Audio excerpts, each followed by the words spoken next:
Welcome guys to another episode of Eye of Terror. I'm your channel host Adam. Today I'm here with you to review the release of the Venator gang rules that was released in the May White Dwarf. What this is a group of scum bounty hunters and other people that have been brought together by a lord of Necromunda, and they are being paid off by them. It allows you to use multiple various kits that have already been released from GW, as well as make your own miniatures for your gang and customize them. So without further ado, let's delve right into it. So starting off, you have to obviously have a hunt leader, is what they're called. That is your leader just like in any other gang. And then you're allowed to have 2 hunt champions, and then for every 10 reputation points it allows you to have another champion. Again, just like every other gang so far, there's no differences. Then you have your, what are they? The hunters. So these are your basic gangers basically, and they fill the same rules as that. There are no Jews in this. It's only hunters, hunt champions, or hunt leaders. Fighters can be equipped with maximum 5 weapons instead of the normal 3 that you see for the rest of the gangs. And based off of whether a leader, champion, or hunter, they get the different rarity of models, so that way you can give them better equipment right off the bat. They have multiple profiles for each of these. The hunt leader has multiple profiles, as does the hunt champion and the hunter. So you can sort of pick and choose what profiles you want your guys to be at, which gives them the bonus of being very flexible. So your hunt leader and your hunt champion, they follow the exact same rules as the leaders and champions in the regular gang wars, or gang books I should say, or the regular gangs. So they can do their group activations, 2 for the leader, 1 for the champion. They do have some other modified special rules as well. So during a campaign, those special rules do come into effect. So instead of collecting credits normally by doing work the turf actions as part of the post-battle action, the gang leader gets to be the only one that works the turf, and he gets D6 times 10 credits. But if he rolls a 1, he gets 0. On top of that, during the post-battle actions, if it's a first match in your cycle, the gang also gets 10 times your reputation score, not your turf size. They actually don't get a turf size throughout the game, because these guys are your wandering sort of bounty hunters out to hunt certain individuals down. But they also earn credits by killing off your enemies. So if one of your guys is taken out of action and is deleted from your opponent's roster, they get half of that credit score. And then if they ever capture anybody and sell to the guilder, instead of getting half of the credit rating that they normally would get, they would get the full credit rating as well. Again, experience in the campaigns, these guys gain experience the same way as your leaders and champions, and your gangers can become specialists when they do level up as well. That gives them access to skills. So your skills here, what happens is you choose 4 different skill trees.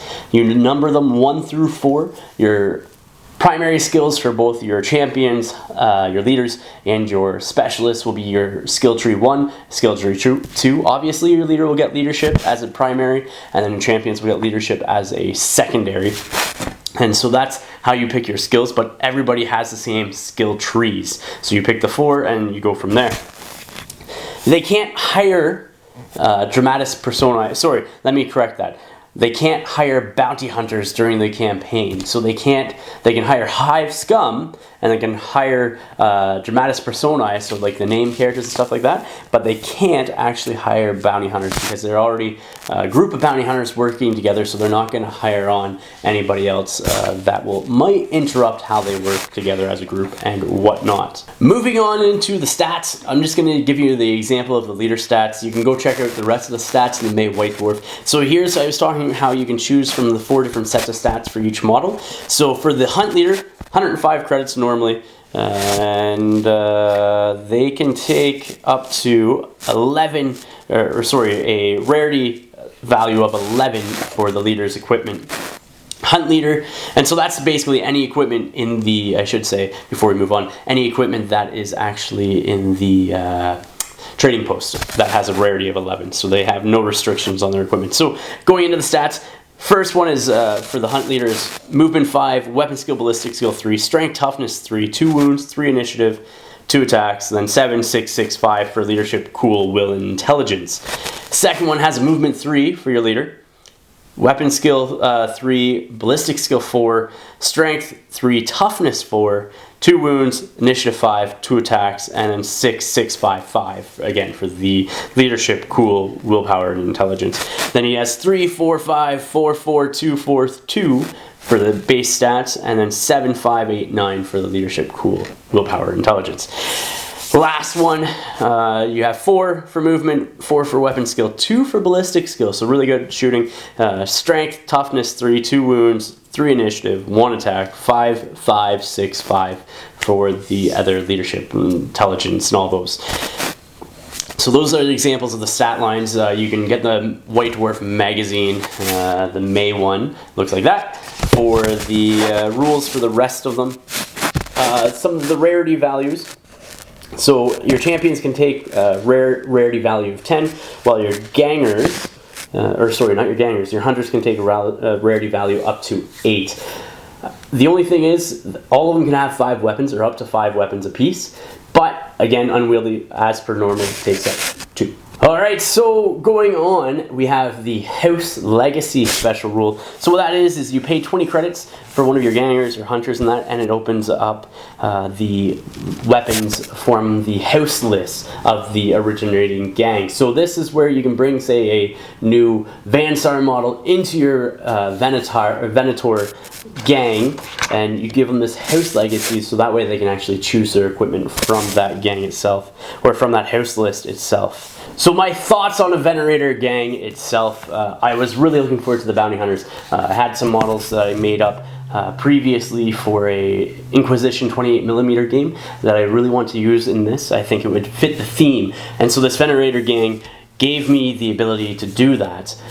If you watch the battle report that I did with Ash on Guerrilla Miniature Games, I have used those guys there. So it gives you a lot of customization, and that can be good or it can be bad based off of how many models you want. So my thoughts are for this, in a campaign, you're probably going to see about 6 models as a starting gang with these guys if you go and kit these guys out to your full capability. That could be good or it could be bad. So you could wreck a lot of face with your plasma guns and other high energy and high attack and damage weapons, or it could be really bad because it is a dice game and you might get plucked out or killed off yourself.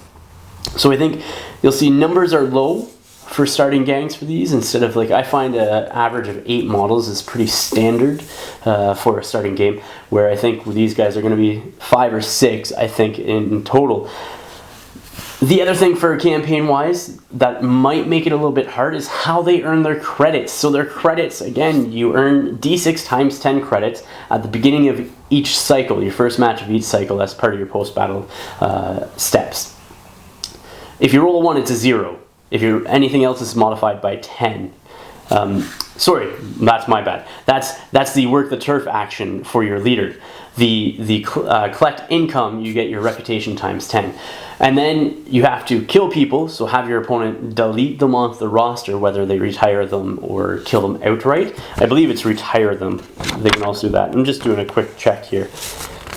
Delete them. So when an opponent Venator has just fought, deletes a dead fighter from their roster. So yeah, so it has to be a dead fighter. You get half the credits for that. So it doesn't happen in my experience all the time. I have lost a couple of guys myself already in the game. I think 2 or 3 in the campaign that I'm currently running. So I guess you could earn credits that way, but it's not a for sure thing. So you're not getting, I don't think, for this gang, as many credits as you would in a normal gang. So with not having those numbers there, and not earning the number of credits that you might need, I think might be a hindrance in the long run in the campaign. Because if you start losing people, and you can only do 1 work the turf action with your leader, which is D6 times 10, and if you roll a 1, it's a 0, and you're only getting credits through collecting income, which I guess with your reputation you're going to be earning more that way because it's going to be generally higher than your turf. But then by capturing and deleting the dead fighters, I don't know if you're going to be able to replace everybody that you need to if they end up dying in the game. Overall, really excited for trying out this gang, and I think in the next campaign that we run here on Blackfyre Productions for Necromunda, you will see one of our players come out with one of these gangs. Anyhow, guys, thank you for watching. If you have any comments below, if you have any comments on this video or future videos that you'd like to see, leave them below. Please remember to like, share, and subscribe. Until next time, ignite your hobby.